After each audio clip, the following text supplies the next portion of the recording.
ഇന്നൊരു ബിരിയാണി കഴിക്കാൻ തോന്നി. അപ്പോൾ ചെമ്മീൻ ഇരിപ്പുണ്ടായിരുന്നു. അപ്പോൾ ചെമ്മീൻ എടുത്തിട്ടുണ്ട്. അതിലേക്ക് കുറച്ച് മഞ്ഞൾപ്പൊടി, മുളക് പൊടി, ഉപ്പ്, ഗരം മസാല, കുരുമുളക് പൊടി ഇതൊക്കെ ഒന്ന് ഇട്ടിട്ട് നന്നായിട്ടൊന്ന് മിക്സ് ചെയ്തിട്ട് മാറ്റി വെച്ചിട്ടുണ്ട്. അതവിടെ വെച്ച് റൈസ് ഉണ്ടാക്കാനുള്ള പരിപാടിയിലേക്ക് പോയേ. ഈ സാധനങ്ങളൊക്കെ എടുത്തിട്ടുണ്ട്. ഞാനൊരു 2.5 ഗ്ലാസ് അരിയാണ് എടുത്തിട്ടുള്ളത്. അപ്പോൾ അതിനായിട്ട് 5 ഗ്ലാസ് വെള്ളം എടുത്തിട്ടുണ്ട്. അപ്പോൾ ആ വെള്ളത്തിൽ ഇതൊക്കെ ഇട്ട് വെള്ളം ഒന്ന് തിളപ്പിച്ചെടുക്കുകയാണ്. അപ്പോൾ ബിരിയാണി റൈസ് ഉണ്ടാക്കാൻ വേണ്ടിയിട്ട് കുറച്ച് വെളിച്ചെണ്ണ ഒഴിച്ച് കൊടുത്തിട്ടുണ്ട്. പിന്നെ ഒരു 2 ടീസ്പൂണ് നെയ്യും കൂടി ഒഴിച്ച് കൊടുത്തിട്ടുണ്ട്.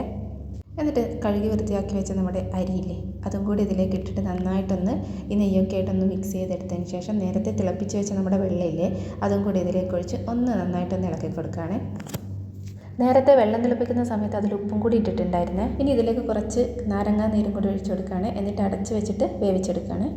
അപ്പോൾ റൈസ് വേവിക്കുന്ന സമയത്ത് ആദ്യത്തെ ഒരു 3 മിനിറ്റ് നല്ല തീയിലായിരുന്നു വെച്ചിട്ടുണ്ടായിരുന്നത്. എന്നിട്ട് പിന്നെ ചെറിയ തീയിൽ അടച്ച് വെച്ച് വേവിച്ചെടുത്തു. അപ്പോൾ റൈസ് അവിടെ റെഡിയായി. ഇനി നമുക്ക് മസാല ഉണ്ടാക്കാൻ പോകാം. അപ്പോൾ മസാല ഉണ്ടാക്കാനായിട്ട് കുറച്ച് വെളിച്ചെണ്ണ ഒഴിച്ച് കൊടുത്തിട്ടുണ്ട്. നമ്മുടെ ഇഞ്ചി വെളുത്തുള്ളി പേസ്റ്റ്, പച്ചമുളക്, വലിയുള്ളി ഇതൊക്കെ ഇട്ട് നന്നായിട്ട് ഇളക്കിയെടുക്കുകയാണ്. വലിയുള്ളി നന്നായിട്ട് വാടി വന്നതിന് ശേഷം നമ്മൾ 2 തക്കാളിയും കൂടി ഇട്ട് കൊടുക്കുന്നുണ്ട്. എന്നിട്ട് ഈ തക്കാളി നന്നായി ഉടഞ്ഞ് വന്നതിന് ശേഷം ഇതിലേക്ക് ഇട്ട് കൊടുക്കുന്ന പൊടികളാണ് മഞ്ഞൾപ്പൊടി, ഗരം മസാല, മുളക് പൊടി, പിന്നെ ഉപ്പ്. ഇത്രയും സാധനങ്ങളാണ് ചേർത്ത് കൊടുക്കുന്നത്. എന്നിട്ട് ഇത് നന്നായിട്ട് ഇതിൻ്റെ പച്ചമുളകൊക്കെ മാറുമ്പോൾ നന്നായിട്ടൊന്ന് വാട്ടിയെടുത്തിട്ടുണ്ട്. ഇനി ഇതിലേക്ക് ഒരു 1/2 ഗ്ലാസ് ചൂടുവെള്ളം കൂടി ഒഴിച്ചു കൊടുത്തിട്ട് ഇളക്കിയെടുക്കുന്നുണ്ട്.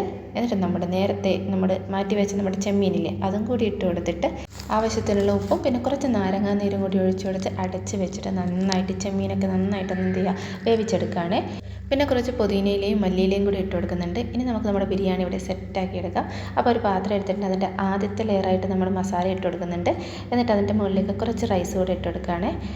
എന്നിട്ട് റൈസ് കുറച്ചിട്ടതിന് ശേഷം നന്നായിട്ടൊന്ന് അമർത്തി വെച്ച് അതിൻ്റെ മുകളിലേക്ക് നമ്മൾ കുറച്ച് പുതിനയിലയും പിന്നെ നമ്മൾ നേരത്തെ ഉള്ളി വറുത്ത് വെച്ചിട്ടുണ്ടായിരുന്നു അതും കൂടി ഇട്ട് കൊടുക്കുകയാണ്.